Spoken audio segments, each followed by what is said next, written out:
a variety of fabrics like satins and velvets and beads and thread, and the same for these two pieces.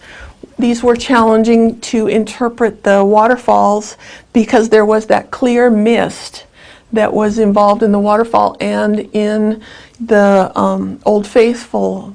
And so I found if I use thin fabrics and shears and overlays, then I can achieve that kind of effect that the waterfall has, and use different fabrics for the rocks and get textures involved in it too. I think that's what makes my fabric art different, is that mine has a lot more dimension. And people tend to look at paintings with their hands behind their back and they'll look like this, whereas when they look at my art, they go like this, and they want to feel it and they want to get involved with the piece. Oh, I enjoy showing my art because I've looked at it so long, it's old to me, but it's fun to see it through somebody else's eyes and see that they're excited about it, or if they're really excited about it and they're wanting to purchase it. It's kind of sad because it is my baby. You know, I have a lot of time invested in it, and I try to do pieces that I like. And usually if I really like them, other people will like those pieces too. And then it's difficult to let them go. But I always think, oh, I could make myself another one. So, but after a while, you have them for a long time, then it's easier to let them go.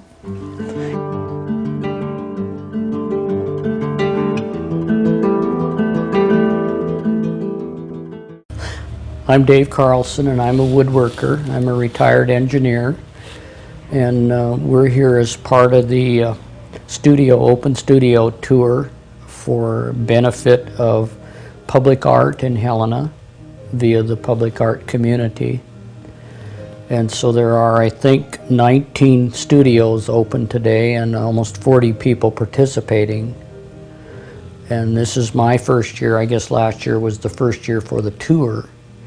So that's what we're doing today, is let people see where we work and how we do certain things and what we work with, what perhaps interests us from the standpoint of literature or reference material, and where we get our education. And I'm self-educated in woodworking, so in Montana it's difficult to be otherwise. There isn't a lot of formal education available for such a thing, and so we have to educate ourselves. And I'm also a member of the Helena Woodworkers Guild, which was founded in 2004, and we exhibit as a group each fall for the Fall Art Walk in Helena. We have about 30 members, and we usually meet in various members' shops, and that member usually gives a presentation, and we have a potluck dinner. We eat well. The thing that I have here today as kind of a demonstration effort is the construction of a shaker round stand, which dates back to about 1850 from one of the shaker villages back east, the Hancock Village. And this is a particular style of furniture that I like building and I like to do.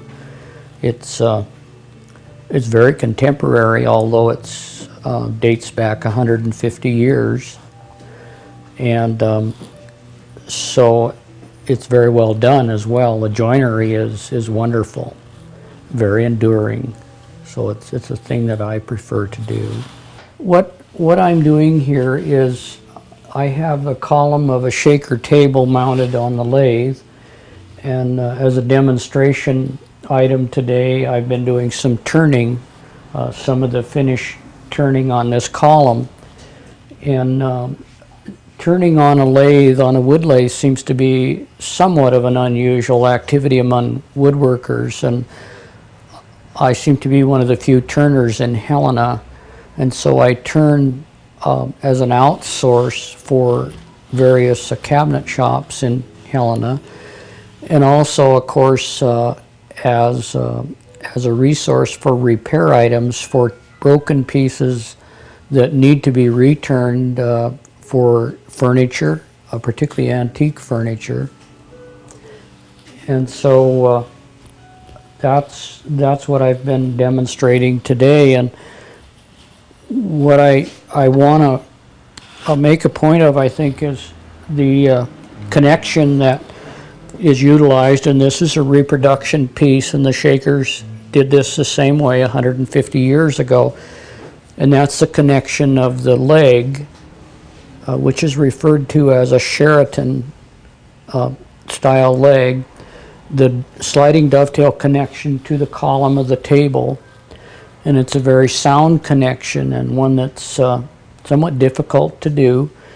And this column, the socket for the dovetail, is done right on the lathe, with it still mounted in the lathe. So that's a separate operation.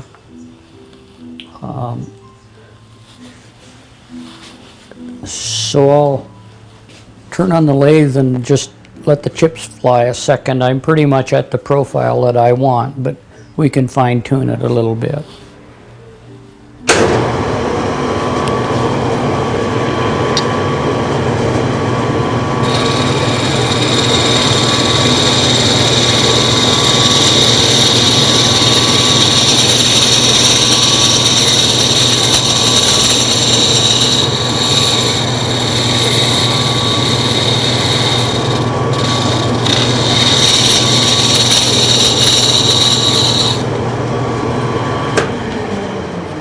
There are a variety of chisels that you utilize turning on the lathe, and most of these chisels are made in England now, the better ones. This is, in a way, it's related to some degree, particularly bowl turning on a lathe is related to some degree to the ceramic arts. But it is different because once the wood is removed, it's gone, it's at your feet. And it's not, I have taken some classes at the Bray, and it's nice to be able, when you have a failure, when you're at the wheel throwing a pot, it's nice to be able to wad it up and block it and put it back on the wheel and throw it again. And that's the thing that we can't do here is try and throw it again. It's one chance. So most turners are fairly cautious, but you have to be fairly fast as well. And a thing that's kind of unique about turning is that the item is sanded on here as well as shaped with the chisel. And so people perceive that as the easy part, and it really is, but it is somewhat tricky. So this is a piece that would be, in my mind and in my business here, a speculative piece. In other words, I would make this piece and hope to sell it in a gallery. I have a display window down on the Walking Mall that I sell some items from. In contrast to that, the balance of my work is focused on custom furniture, where I design with the customer. Initially, they either bring resource material to me or I share what I have with them, and we begin to rough out some ideas on furniture design, and it's mostly the gamut of residential or domestic furniture. I have done office furniture as well. And we simply design the piece together. I furnish scale drawings and estimates. Often it takes several months for the designs to evolve, and then we go forward from that point with the production of the furniture, and it is entirely built to the customer's specification, to their desire. They choose the design, the wood, the finish entirely, and that's in contrast to what I do on a speculative basis, where I make all those choices and hope that my choices will fit the tastes of someone that wants to purchase the piece. I've done just about everything in the residential furniture range, and beds, bedroom furniture, dressers, dining room furniture, particularly a great many.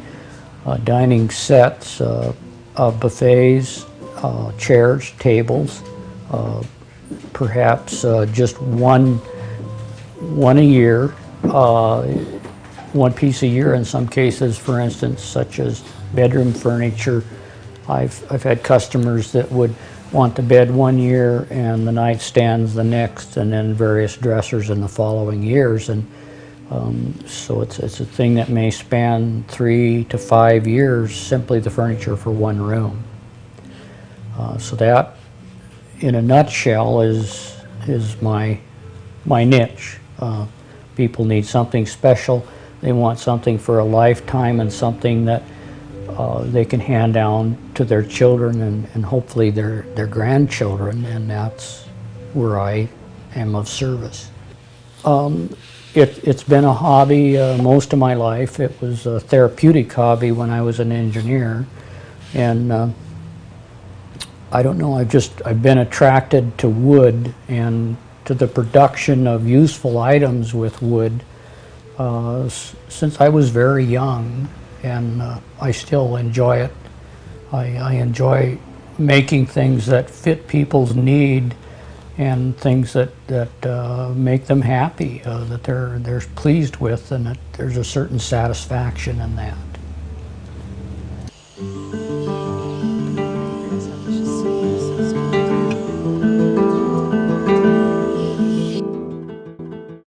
I'm Judi Bennett, my husband Bob, and our friend Margot.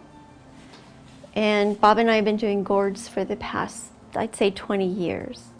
We started in California. We've been in Montana 5 years, and we just started this year with gourds here in Montana. We're in Montana City right now, and we work on hard shell gourds that we order from California. Most of our gourds are wood burned or pyrographed, and so are Margot's. And some of our gourds, they're hard shell gourds. They're not ornamental gourds, so they need a long drying season, so they become hard. They're wood-like and really substantial. They'll last a long time. Originally, gourds were used for hauling seeds or carrying water or storage. They're the original pottery because they were easy to transport for the hunters and gatherers. We like Native American designs. Some of mine are more modern and Victorian looking, but Bob really delves into Native American specific nations. So he'll study that nation, and so it's as accurate as he can get it. We use leather dyes and acrylic paints. And right now Margot and Bob are wood burning their gourds or pyrographing their gourds. We get them dried and dirty. This one's dried and dirty. So it has to be cleaned on the outside. We put them in a bag, a big trash bag, and we'll do 5 at a time, 6 at a time, and there's bleach, soap, and water in that bag for about 2 days. And then we take them into the sink and scrub all that film off.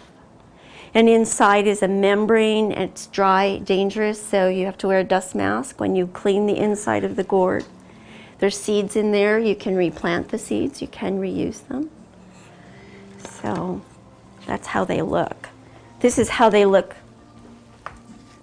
once they've been cleaned.